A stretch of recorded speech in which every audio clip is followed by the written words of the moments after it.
கோயிலுக்கு சென்று அம்மனுக்கு வளையல் காப்பு அணிவது மிகவும் சிறப்பு.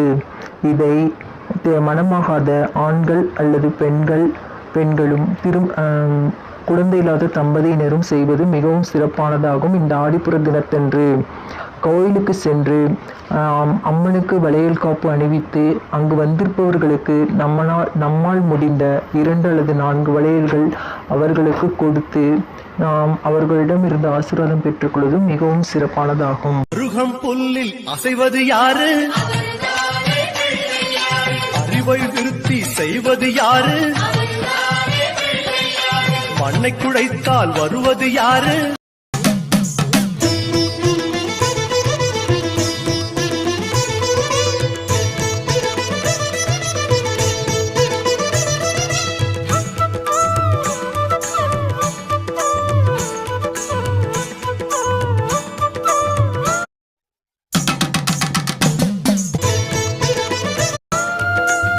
மகமாயி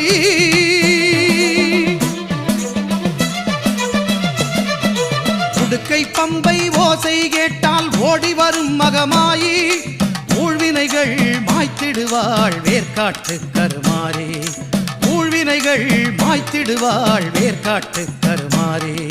வேதபுரீஸ்வரர் மேனியிலே ஒரு பாதி கொண்டாளே ஈஸ்வரி, வேதினி போற்றிடும் மாதவன் சோதரி நாதத்தின் வடிவே கருமாரி, ஞான யோக கருமாரி, மோன சக்தி சுகுமாரி.